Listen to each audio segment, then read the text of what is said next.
Ruairi. Thank you, Dr. Ali. So I'm the one standing between you and lunch.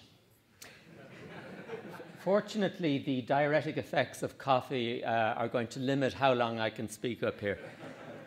But what I'll also do, I've been busily making notes here based on the presentations up to now. So if you look, it's not because I'm not familiar with my presentation, but I will try and pull together some of the what we've heard from the other speakers, which will lead in nicely, I think, to some of the group work that we're going to do this afternoon.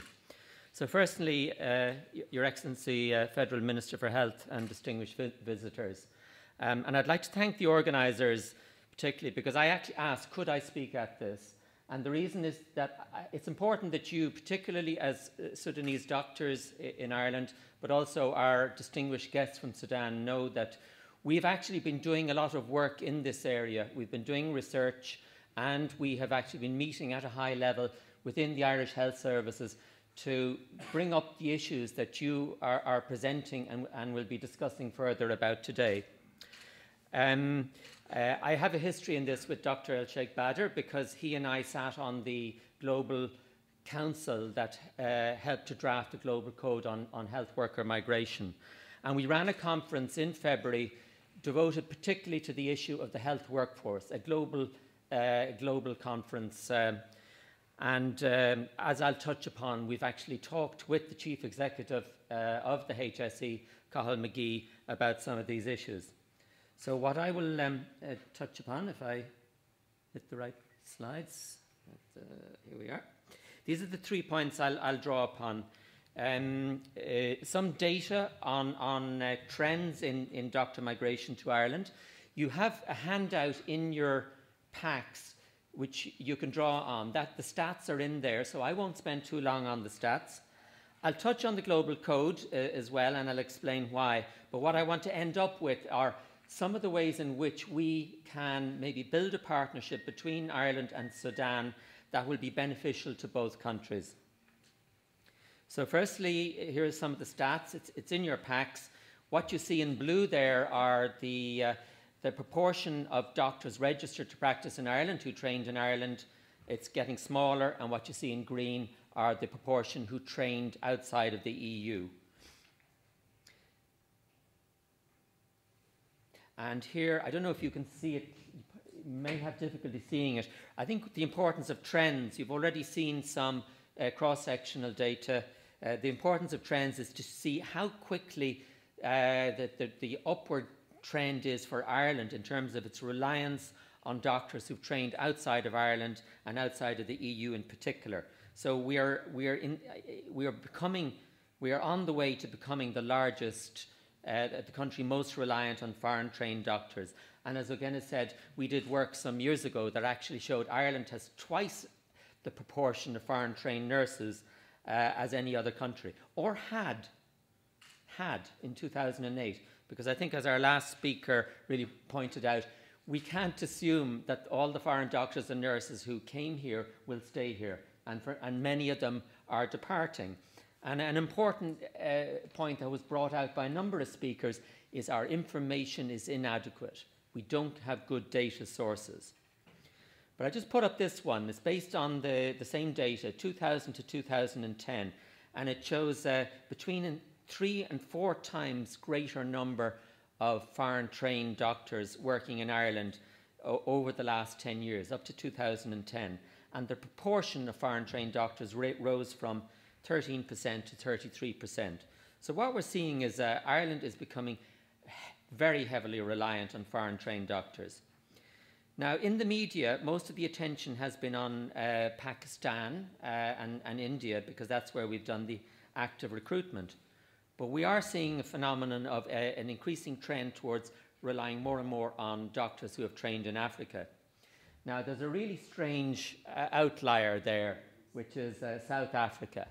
The explanation for that is doctors in South Africa, they register with the Irish Medical Council, they come over here on their holidays from South Africa to do locum work and to make money, and then they return to South Africa. So they spend maybe 1 month a year working as locums in Ireland. It's very different to what we're talking about today, which is a six-fold increase in the numbers of Sudanese doctors here over a 10-year period, or with the updated figures, a nine-fold increase by 2012.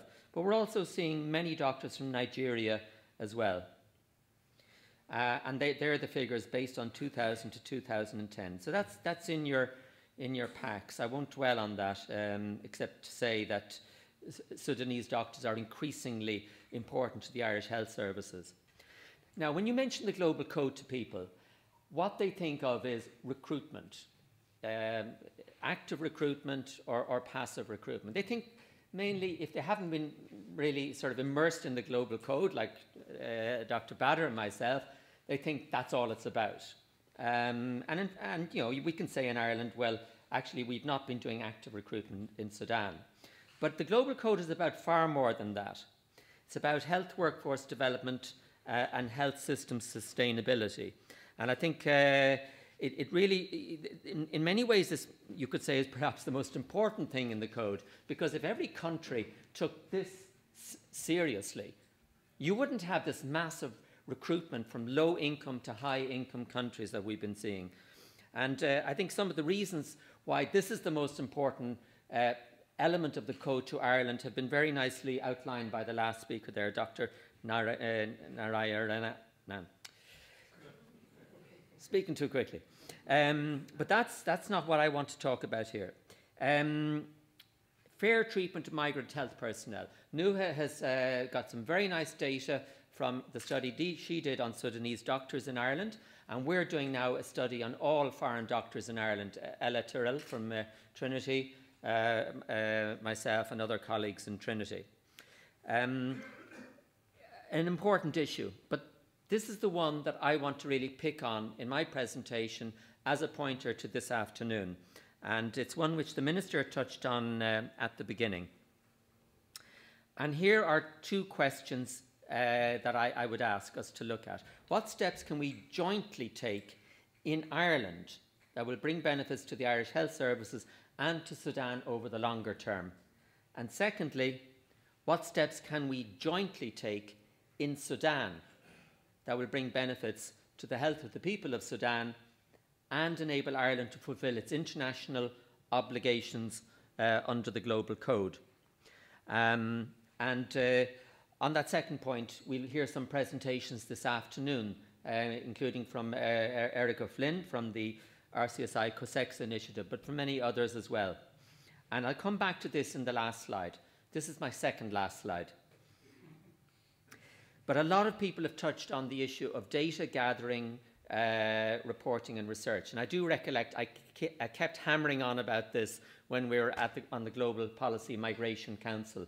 And the Minister, you mentioned the need for information. Nuha, you mentioned it as well. Ogena, you did as well.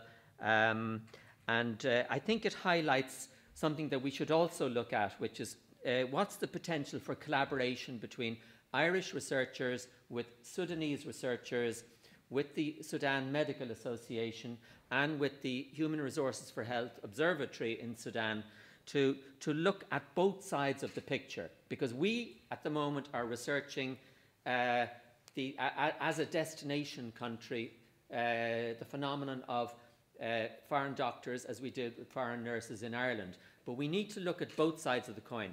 You, Dr. El-Sheikh, are looking at those issues in Sudan, and maybe you're looking in other countries also.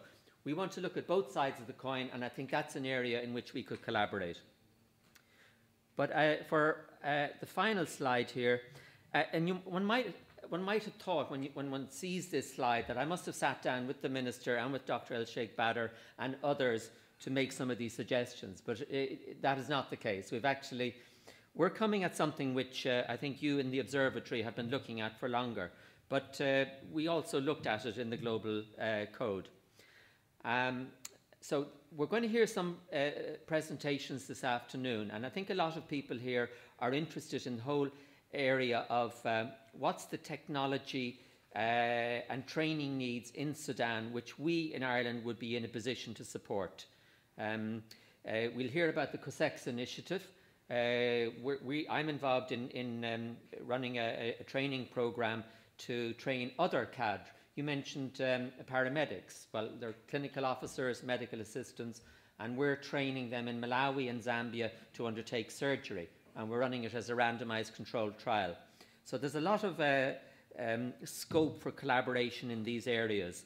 And I think we need to be looking particularly at, given the volume of Sudanese doctors in Ireland, given the commitment that has brought many of you here today, what can we be doing to build the capacity, provide training, provide continuing professional development to Sudanese doctors in Ireland that would help meet the health needs of Sudan and would encourage those doctors who want to return to Sudan? Because as our last speaker, won't try and get your name again, as you outlined, it is very difficult to get into higher professional training in Ireland.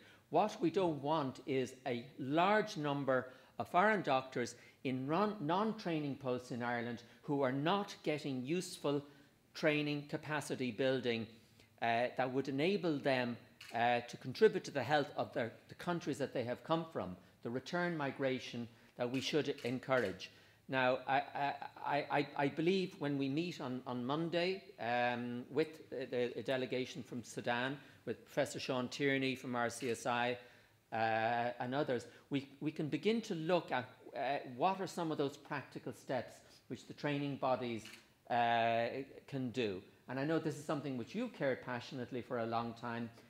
I believe from the meeting that I had with Cathal McGee and others, that there is a real interest in MOUs, bilateral agreements.